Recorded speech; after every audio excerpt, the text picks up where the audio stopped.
God bless America. Hello, everybody. I am the Talk Radio Protege. This is the Protege program. Thank you for joining me on this Tuesday. It's raining outside, so I'm recording, hanging back at work this afternoon to record this video. So we've got the House passing the GOP tax reform bill. Apparently, they're going to have to vote again on this thing because some of the provisions that were left in the bill aren't going to fly with Senate rules.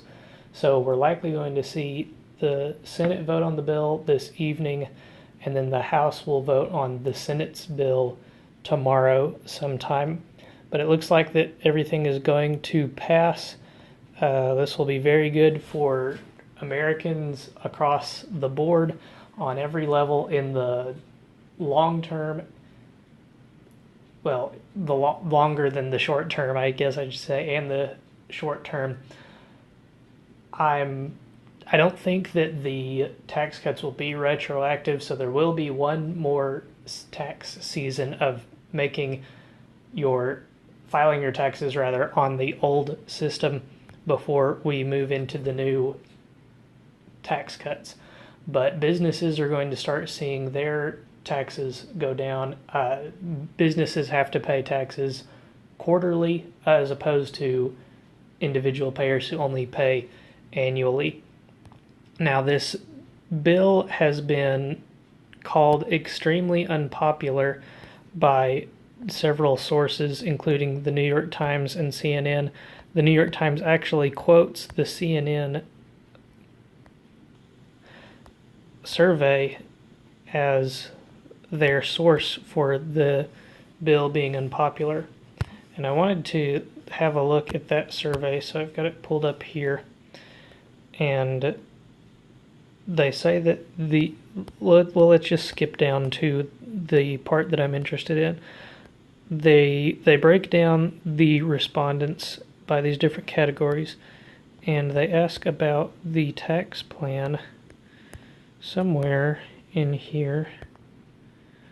That's the way Donald Trump is handling taxes, handling his job. It looks like some of the pages are broken. Well, we can still show you the general responses instead of the broken down responses. Oh, here it is. Do you favor or oppose the tax reform proposals made by the Republicans in Congress? And in general, they cite 33% favor, 55% oppose, and 11% no opinion. Now, in one of the pages, okay, you can see it, they break down their respondents. They say that 33% were Democrats, 23% were Republicans, and 44% were independents or members of another party. Now, relative to the election last year, this is undersampling both political parties, way oversampling the independents. And as you likely know, in most all of these surveys that are conducted, Republicans get undersampled. It's just assumed that there are more Democrats out there, more liberal-leaning individuals in the country, and I was hoping that these pages would load, but it doesn't appear that that's going to happen. I can recall that conservatives, Republicans, those that approve of the job that Trump is doing, those that lean Republican, all of those individuals are overwhelmingly in support of this tax plan. So it doesn't make any sense to me that only 33% of the respondents to this survey do not or favor the plan.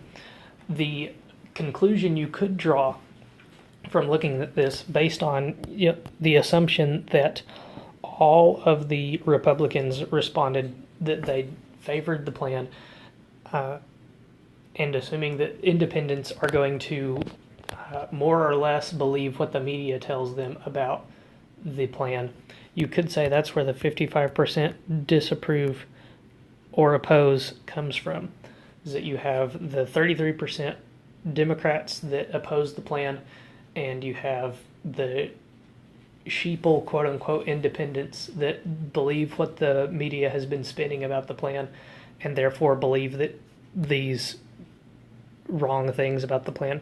Strangely, though, people think that, for the most part, this plan isn't going to affect them. There's a even split between those that think they'll be worse off and those that think they'll be about the same. I'm sure that a lot of that comes from the media spin about this plan. I would assume that those that think they'll be worse off are the Democrats, those that think they'll be better off are the Republicans, and those that think they'll be about the same are the independents. And strangely enough, this seems to indicate to me that people disproportionately are believing the spin from the media rather than the realities of the tax bill. Because 63% say that Donald Trump and his family will be better off.